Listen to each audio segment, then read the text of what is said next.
Stuart, we are back again with another department director with the City of Stuart to discuss some other ongoing issues. And today we have Ms. Johnson, who's our Director of Human Resources. And I'm going to give her a couple of questions like I've done with all the other department directors.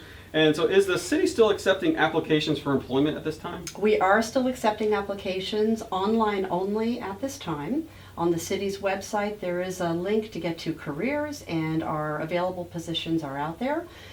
We are also accepting applications that are scanned into someone's system and emailed to us to our website. And are we accepting applications for every position or just essential positions right now? We're only accepting applications for essential positions at this time to minimize any contact and exposure risk with training. We want to onboard employees properly, and that means some contact in onboarding. So we are only doing essential positions at this time. Great. What is the Human Resources Department doing to maintain contact with employees during this time?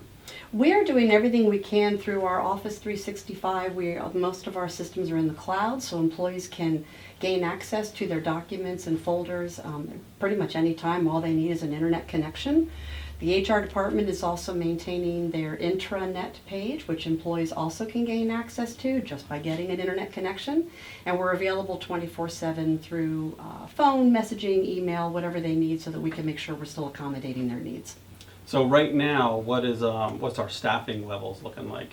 All departments are currently operational to meet everyone's needs. However, we have limited staffing on site, so we do have alternating shifts, and we do have some employees working remotely to ensure that any exposure risk is minimized or eliminated. And that's so that we can maintain those social distancing platforms within the office spaces, because our office spaces are somewhat crowded in some areas. So we want to make sure we don't have everyone on top of each other. Absolutely. So the city has a wellness program, a pretty robust one. Are we still doing that during this time period? We are, and in fact, this is such an important time, perhaps more critical than ever for employees and their families to find some balance. So we are encouraging employees to stay engaged, open the windows, get outside, take a break. We have first responders who have family members who are first responders. We have people who are taking care of their children, and maybe some neighbors and loved ones. And we have a lot of things going on out there. So some employees are doing all of it, including homeschooling, while they're working and trying to manage all of that. So we're encouraging balance.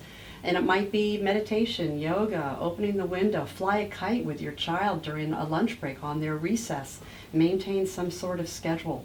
And we're encouraging employees to maintain their wellness passport, so that when everyone gets back together, we'll be able to look at those. And we have a lot of resources on our intranet for employees to access related to wellness too. And I know we've done a good job of trying to work with parents of kids who, kids are at home now, and so we want to make sure our workforce has some of that flexibility when they're having to deal with their child care. And so that's one of the other reasons why we've shifted to some of our employees doing some work at home environment.